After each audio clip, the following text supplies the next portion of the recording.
नमस्कार दोस्तों, आज के इस वीडियो में हम छत्तीसगढ़ के इतिहास के वीडियो की सीरीज़ को आगे बढ़ाते हैं। आगे बढ़ने से पहले हमने जो पीछे अध्ययन किया है उसका हम एक बार समरी के रूप में अध्ययन कर लेंगे।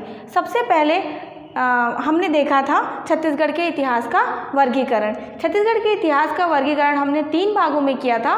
सबसे पहला था आपका प्राचीन काल, दूसरा मध्यकाल और तीसरा है आपका आधुनिक काल। प्राचीन काल को फिर से 2 भागों में डिवाइड किया था। सबसे पहला आपका इधर प्राचीन कालीन इतिहास और दूसरा है आपका क्षेत्रीय राजवंश। प्राचीन कालीन इतिहास के अंतर्गत सबसे पहला आया था पाषाण काल, जिसका हम विस्तार से अध्ययन इसके पहले के वीडियो में कर चुके हैं। पाषाण काल को हमने 3 भागों में बांटा था। सबसे पहला है आपका पूर्व पाषाण काल, दूसरा आपका मध्य पाषाण काल और तीसरा था आपका उत्तर पाषाण काल। पाषाण काल के बहुत सारे प्रमाण छत्तीसगढ़ में मिले हैं और उसी के आधार पर पाषाण काल को 3 भागों में बांटा गया था। उसके बाद नेक्स्ट था महाकाव्य युग। महाकाव्य युग के अंतर्गत आता है आपका रामायण काल और महाभारत काल। रामायण काल से संबंधित छत्तीसगढ़ में बहुत से प्रमाण मिले हैं, महाभारत कालीन भी कुछ प्रमाण मिले हैं और उसी के आधार पर रामायण काल और महाभारत काल को रखा गया है, बांटा गया है। इसके बाद आता है आपका महाजनपद युग। तो आइए आज से स्टार्ट करते हैं महाजनपद युग। महाजनपद युग 6वीं शताब्दी का है। ये भारतीय इतिहास में हमने देखा है या हम जानते हैं कि 16 महाजनपदों का उदय हुआ था। उसी में से एक था आपका छत्तीसगढ़। छत्तीसगढ़ जो है, जिसका उल्लेख रायपुर गजेटियर में चार्ल्स ई नेल्सन ने 1909 में किया था। 1909 में चार्ल्स ई नेल्सन ने रायपुर गजेटियर में छत्तीसगढ़ का उल्लेख किया था। तो हम ये मान सकते हैं कि जो 16 महाजनपद थे उनमें से एक छत्तीसगढ़ भी था जो छत्तीसगढ़ में स्थित था। उसके बाद आता है आपका बौद्ध काल। बौद्ध काल में सबसे इम्पोर्टेंट है आपका अवदान शतक। अवदान शतक जो है वो एक संस्कृत साहित्य है जो धर्म के प्रचार के लिए इसका निर्माण किया गया था अशोक के द्वारा। इसी से हमको जानकारी मिलती है कि अशोक के द्वारा जो स्तूप निर्माण किया गया था उसका उल्लेख भी अवदान शतक में मिलता है। अवदान शतक में ही गौतम बुद्ध की कौशल यात्रा का भी उल्लेख मिलता है। ये एक हीनयानी संप्रदाय से संबंधित था। कौन? अवदान शतक। कालांतर में बौद्ध काल जो है वो आपका हीनयान और महायान में बढ़ गया था। मतलब कि बौद्ध धर्म को मानने वाले लोगों में भी कुछ मतभेद रहे होंगे और उसी के आधार पर वो हीनयान और महायान 2 भागों में बढ़ गया था। तो हीनयान को पूरा ही रिप्रेजेंट करता है आपका अवदान शतक। इसके बाद आते हैं मौर्य काल। मौर्य काल का जो काल है वो 323 से लेकर 187 ईसा पूर्व तक रहा। भारतीय इतिहास में हम सभी जानते हैं कि मौर्य काल की स्थापना की थी चंद्रगुप्त मौर्य के द्वारा, लेकिन उसकी स्थापना के पहले जो शासन था वो था आपका नंद वंश का। तो नंद शासक घनानंद को परास्त करके चंद्रगुप्त मौर्य ने मौर्य साम्राज्य की स्थापना की थी। उसी का कुछ प्रमाण छत्तीसगढ़ में मिलता है। हालांकि स्पष्ट प्रमाण नहीं मिलते हैं, लेकिन फिर भी हम ऐसा मान के चलते हैं कि मौर्य काल से संबंधित कुछ प्रमाण मिले हैं, क्योंकि भारतीय इतिहास में मौर्यकालीन जो सिक्के होते थे, मौर्यकालीन जो मुद्राएं होती थी, वैसे ही मुद्राएं यहाँ भी हमको मिली है। उसी तरीके से एक चीज़ और है कि नंद वंश में 2 स्थानों पर नंद शासकों ने शासन किया था। एक आपका गांगरी था और दूसरा था आपका परासी। तो गांगरी वाला जो क्षेत्र था वो पूर्वी क्षेत्र था और परासी वाला जो क्षेत्र था वो गंगा नदी के तट वाला क्षेत्र था। तो ऐसा माना जाता है कि जो पूर्वी क्षेत्र था वो कौशल क्षेत्र के अंतर्गत आता था। तो इसीलिए मौर्य नंद वंशों का भी कुछ शासन यहाँ भी कौशल क्षेत्र में रहा होगा। हालांकि इन सब चीज़ों का कोई स्पष्ट उल्लेख नहीं मिलता है, लेकिन फिर भी जहाँ पर कौशल नाम आ जाता है तो उसको छत्तीसगढ़ से कोरिलेट करके पढ़ लेते हैं। इसके बाद आता है एक और साक्ष्य प्राप्त हुआ है चीनी यात्री ह्वेनसांग। चीनी यात्री ह्वेनसांग जो थे वो छत्तीसगढ़ में आए थे 639 में। हम आगे देखेंगे। तो वेनसोंग के यात्रा विवरण में भी मौर्य काल के प्रमाण मिलते हैं। उसके बाद यहाँ पर कुछ प्रमाण प्राप्त हुए हैं और उसी के आधार पर हम मानते हैं कि मौर्य काल यहाँ पर कुछ अंश के रूप में ही सही, लेकिन यहाँ पर मौर्यकालीन शासन था। मौर्यकालीन प्रमाण, मौर्यकालीन प्रमाणों में सबसे पहला है यहाँ से प्राप्त मुद्रा।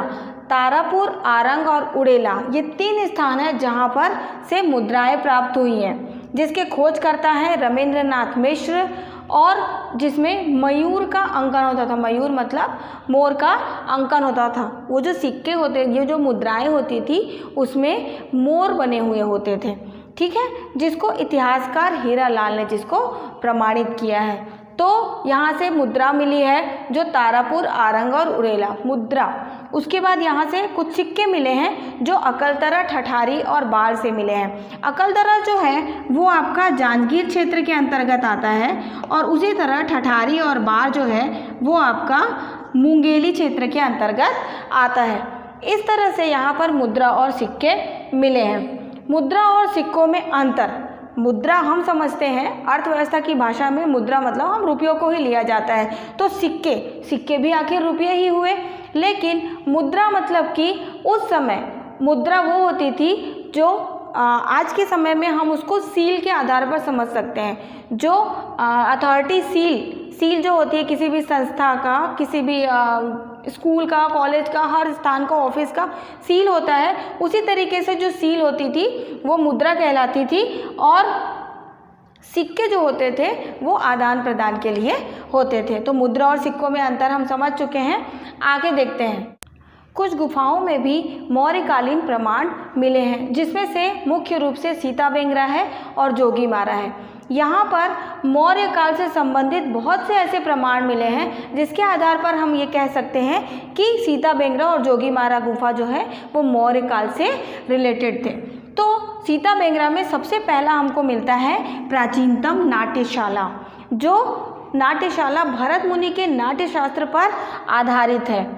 इसके बाद है आपका दूसरा मुक्ताकाशी रंगमंच, इसे कहते हैं ओपन थिएटर। आपने म्यूज़ियम में देखा होगा, रायपुर के म्यूज़ियम में एक छोटा सा स्टेज बना हुआ है जो ओपन थिएटर है।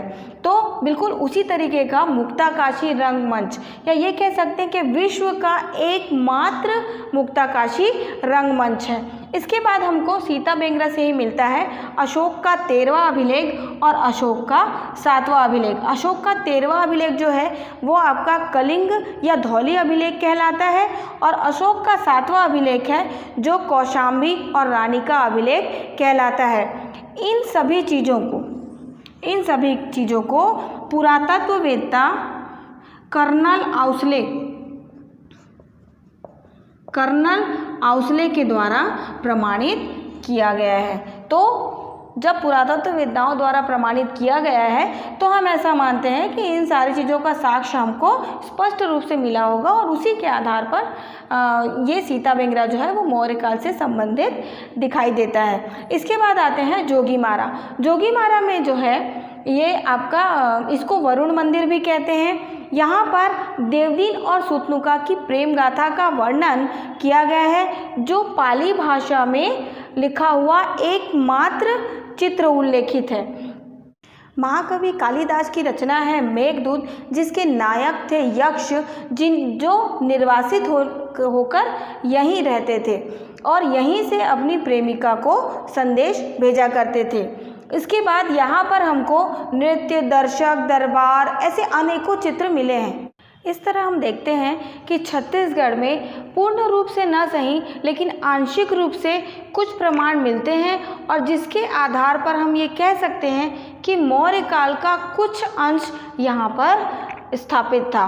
तो मौर्य साम्राज्य से संबंधित ये जितने भी प्रमाण हैं वो बहुत ही इम्पोर्टेंट हैं, इसको ज़रूर याद रखिए। तो आज हमने देखा महाजनपद युग, जिसके अंतर्गत छत्तीसगढ़ जो छत्तीसगढ़ के क्षेत्र से संबंधित था।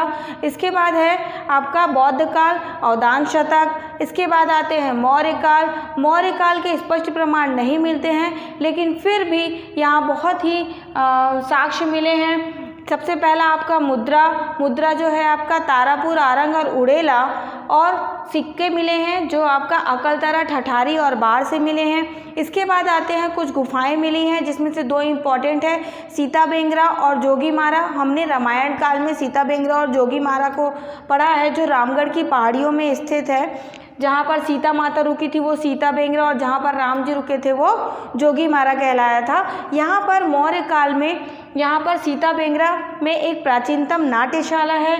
विश्व का पहला मुक्ताकाशी रंगमंच या विश्व का एकमात्र मुक्ताकाशी रंगमंच यहीं पर है। अशोक का 13वां अभिलेख जो कौशाम्बी है, अशोक का 7वां अभिलेख, और इन सारी चीज़ों को कर्नल आउसले के द्वारा प्रमाणित किया गया है। उसी तरीके से जोगीमारा जो है वो आपका वरुण मंदिर भी कहलाया। यहीं पर देवदीन और सुतनुका की प्रेम गाथा का वर्णन मिलता है, जहाँ पर पाली भाषा में गुफा लेख है। यहीं पर कालिदास की रचना है मेघदूत, जिसके नायक हैं यक्ष, वो निर्वासित होकर यहीं ठहरे थे जोगीमारा गुफा में। यहीं पर जोगीमारा गुफा में ही नृत्य दर्शक दरबार के चित्र मिलते हैं। इन सभी प्रमाणों के आधार पर हम मानते हैं कि मौर्य काल का साम्राज्य यहाँ पर था। ये वीडियो आपको प्री के साथ साथ मेंस के लिए भी बहुत ही हेल्पफुल रहेगा, इसलिए इसकी सीरीज़ को आगे भी देखते रहिए। Thank you.